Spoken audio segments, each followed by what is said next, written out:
guys and welcome back to the next video of psychology on your mind. So आज हम पढ़ने वाले हैं सोशल कॉग्निशन की थ्योरी या सोशल लर्निंग की थ्योरी या सोशल कॉग्निटिव थ्योरी. ठीक है, हम बेसिकली सबसे पहले इसकी डेफिनेशन पढ़ लेते हैं. Social cognitive theory suggests that human behaviour is influenced by many cognitive factors as well as by reinforcements, contingencies, and that human beings have an impressive capacity to regulate our actions. ठीक है, social cognitive theories या social learning की theories basically ये कहती हैं कि हमारा जो ह्यूमन बिहेवियर है वो इन्फ्लुएंस होता है कॉग्निटिव फैक्टर्स से एज वेल एज रीइंफोर्समेंट से, कॉन्टीजेंसीज से. Reinforcement, I hope you all know what is reinforcement. Reinforcement refers to reward and punishment. ठीक है ना, यानी कि अगर हमें किसी चीज़ के लिए रिवॉर्ड मिलेगा तो हम हैप्पी हो जाएंगे और उस चीज़ को रिपीट करेंगे, और पनिशमेंट मिलेगी तो हम सैड हो जाएंगे, उस चीज़ को रिपीट नहीं करेंगे. Contingencies and that human beings have an impressive capacity to, हमारे अंदर एक और इम्प्रेसिव कैपेसिटी होती है अपने आप को रेगुलेट करने की, हमारे अपने एक्शंस रेगुलेट करने की कैपेसिटी होती है हमें. सो ये हमारी सोशल कॉग्निटिव या सोशल लर्निंग की थ्योरी हो गई. इसके बाद हम आ जाएंगे एल्बर्ट बंडूरा की थ्योरी में. ठीक है, एल्बर्ट बंडूरा.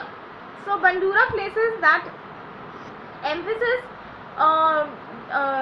Great emphasis. ठीक है, basically Albert Bandura had place great emphasis on what he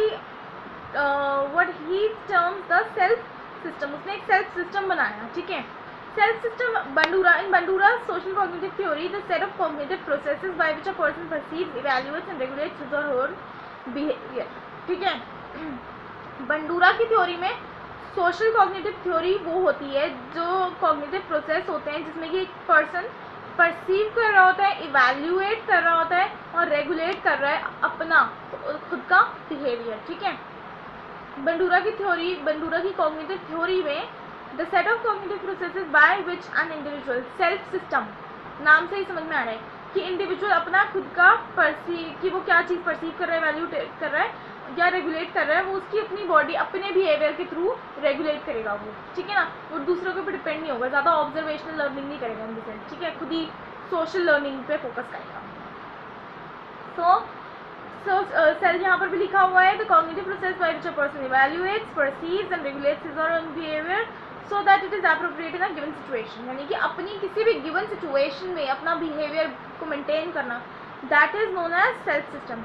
Now see, Bandura calls attention to the fact that people don't simply respond to reinforcement, rather they would think about the consequences of their actions, anticipate future events and even establish goals and plans. ठीक है, एक imagination के बारे में मैंने पहले बताई थी कि इंसान की बहुत बड़ी पावर है एक इमेजिनेशन की. ठीक है, we talk about the imagination.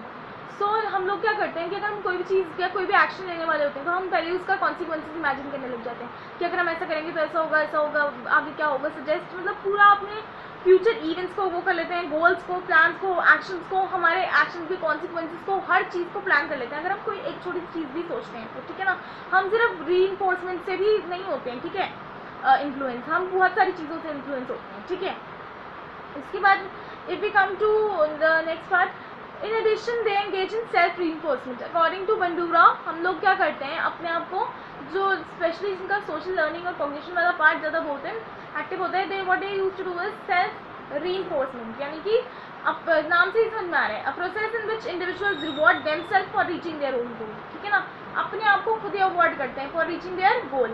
ठीक है, जब वो कोई किसी गोल को अचीव करते हैं तो उसी से वो अपने गोल को अचीव करने के लिए क्या कर लेते हैं, रिवॉर्ड कर लेते हैं, अपने आप को खुद ही रिवॉर्ड देने लग जाते हैं.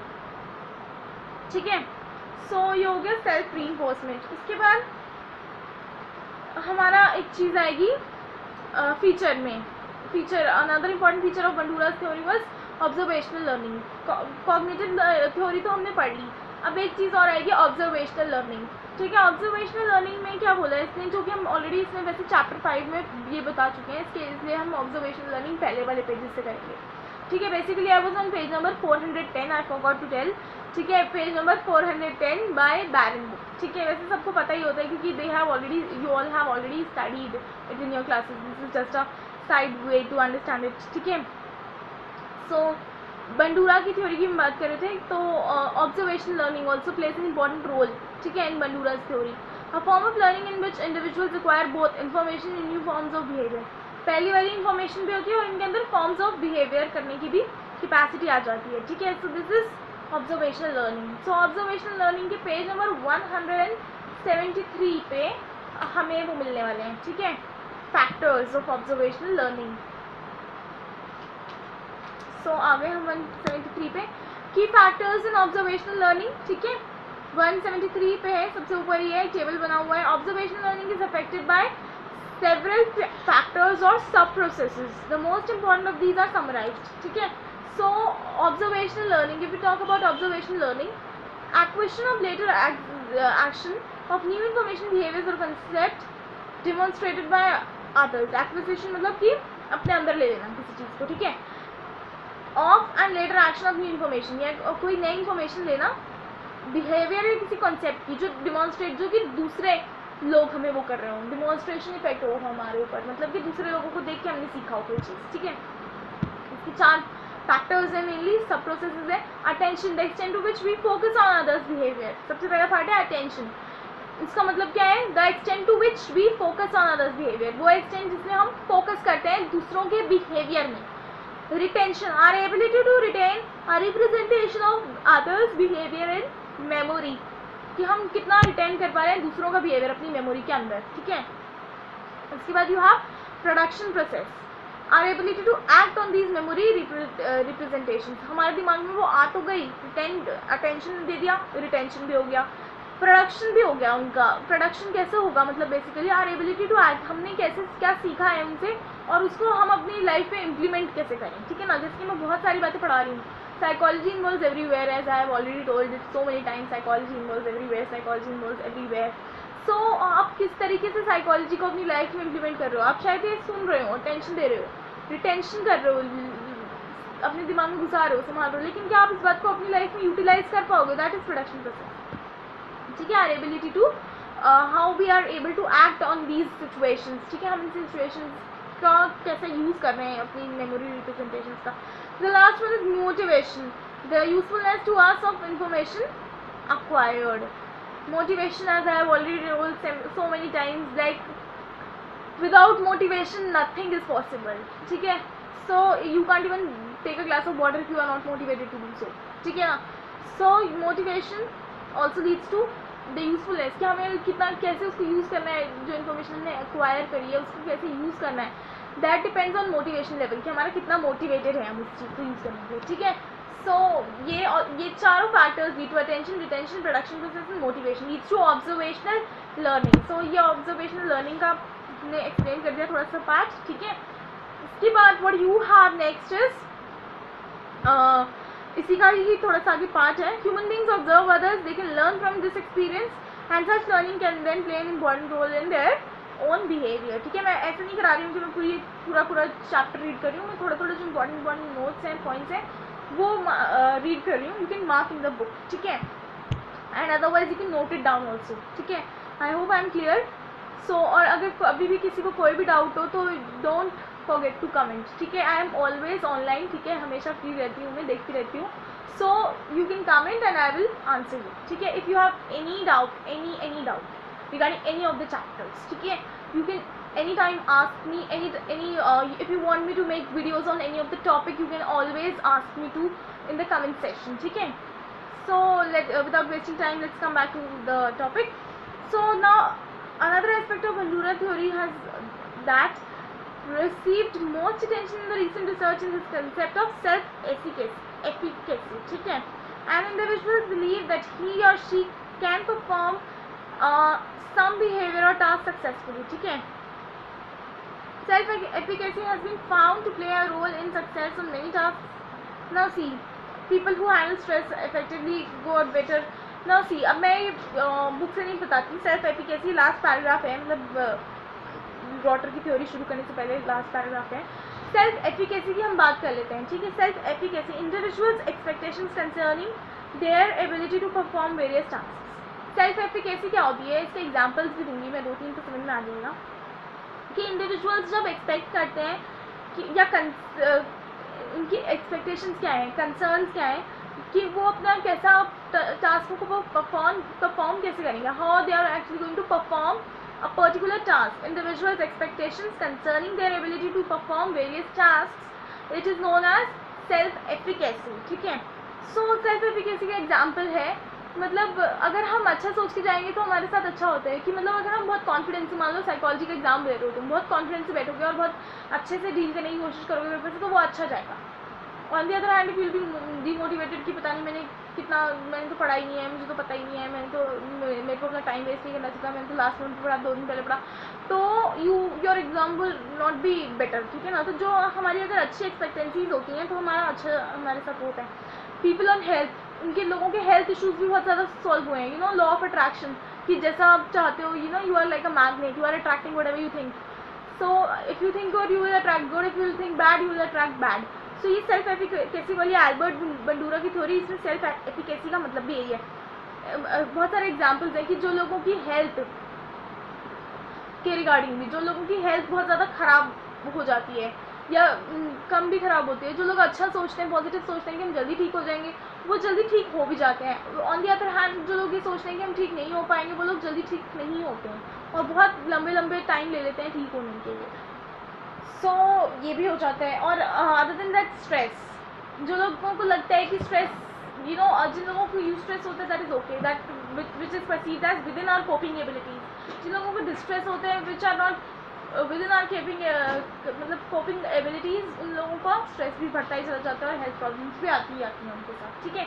सो इसके साथ हमने कंप्लीट कर ली एल्बर्ट बंडूरा की theory.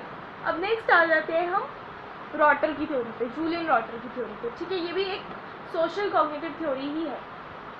So what about Rotter's theory?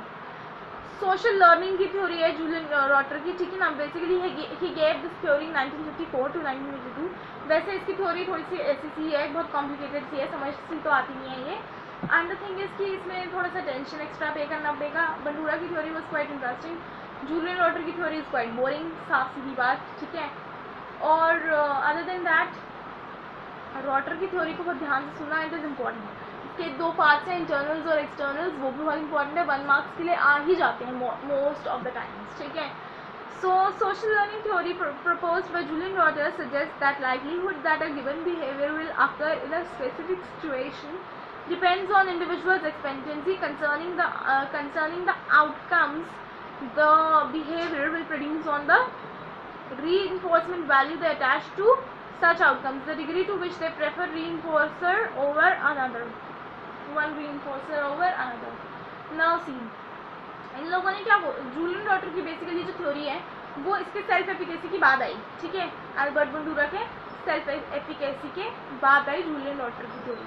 तो जूलियन रॉटर ने क्या बोला कि उसकी जो थ्योरी है उसमें वो ये सजेस्ट करता है कि इंडिविजुअल की जो आउटकम्स हैं, जो उसका रिजल्ट है, वो बेसिकली उसका वो क्या एक्सपेक्ट कर रहा है यानी का उसके ऊपर डिपेंड करता है कि व्हाट ही एक्सपेक्ट्स, कि what he have. So reinforcement, और जो उसकी रीइंफोर्समेंट वैल्यू होती है, ठीक है, या मतलब वो सब्स्टिट्यूट कर रहा है कि किसी चीज़ को किसी और, मतलब one reinforcement for the another one के लिए वो किस लेवल पे सब्स्टिट्यूट कर रहा है, उसकी रीइंफोर्समेंट की वैल्यू पे भी डिपेंड करते हैं उसके आउटकम्स. ठीक है. इसके बाद according to Rotter, individual from generalized expectancy, ठीक है, concerning the extent to which their own actions determine the outcomes they experience. Generalized expectancies का मतलब कि जो कुछ इंडिविजुअल्स ये सोचते हैं कि जो वो कर रहे हैं, ठीक है, जो वो कर रहे हैं उसका इम्पैक्ट उन पर आएगा, वो जनरल एक्सपेक्टेंसी हो गई. ठीक है. और Rotter terms persons who strongly believe they can shape their own destinies internals. ठीक है ना. एक तो जनरलाइज्ड एक्सपेक्टेंसी हो गए नॉर्मल लोग, ठीक है, जिनको लगता है कि जो हम कर रहे हैं उसका फल हमें मिल जाएगा. ठीक है. कर्म करते जाओ, फल भी मिलेगा उसका इसके हिसाब से. एक होते हैं इंटरनल्स और एक होता है एक्सटर्नल्स. रॉटर की थ्योरी में जनरलाइज्ड एक्सपेक्टेंसीज इतनी इंपॉर्टेंट नहीं है, फिर भी अब तो समझ में आ गई होगी. तो रिमेंबर दिस कि the persons who think their outcome is the action of what they did in past, ये ऐसे करके. ठीक है. The generalized expectancies concerning the extent to which their own actions determine the outcomes they experience, कि उनके अपने action से ही उनको आउटकम मिला है. That is generalized expectancy. उसके बाद internals in Rotter's theory individuals who believe that they exert considerable control over the outcomes they experience, जिनको बहुत ज़्यादा लगता है कि जो मैंने किया उनका ही फल मुझे मिलता है, ठीक है ना. इन Rotter's theory who believe that they exert considerable control over the, जिनको लगता है कि हमने बहुत ज़्यादा कंट्रोल कर रखा है, बहुत अच्छा सा कंट्रोल कर रखा है ओवर द, बहुत मतलब स्ट्रॉन्ग कंट्रोल कर रखा है over the outcomes that we are experiencing, तो उनको बोलते हैं इंटरनल्स, ठीक है. In Rotter's theory, individuals who believe that they exert considerable control over the outcomes they experience are known as internals. अब externals. In Rotter's term, individuals who believe that they have a little control over the outcomes they experience. जो outcomes वो experience कर रहे हैं उन पे उनको बहुत कम कंट्रोल है, जिनको ऐसा लगता है वो externals होते हैं, ठीक है. अब इनका रोल क्या है. Rotter terms ये तो हमने पढ़ लिया, ठीक है. As you probably guess, internals are more often happier and better adjusted than externals. जो हमारे इंटरनल्स होते हैं, यानी कि जिनको लगता है कि वो ज़्यादा कंट्रोल कर रहे हैं अपने आउटकम्स को, उनको they are more happy, light hearted, okay, और they can adjust better than externals. और एक्सटर्नल्स जो ये होते हैं जिनको लगता है कि हमारा कोई कंट्रोल ही नहीं है किसी भी चीज़ पे, उनको they are not at all light hearted, they are fully, मतलब जी पे पत्थर रखा होता है उनका, और मतलब they are unhappy kind of personalities and they are not adjustable, ठीक है ना. Note again how in this theory internal factors such as subjective estimates concerning the likelihood of various outcomes, subjective reactions to these outcomes are generalized expectancies of personal control, all combine to influence behavior. Certainly such suggestions contrast very sharply with the view started in the learning approaches to personality that only external reinforcement contingency should be taken into account.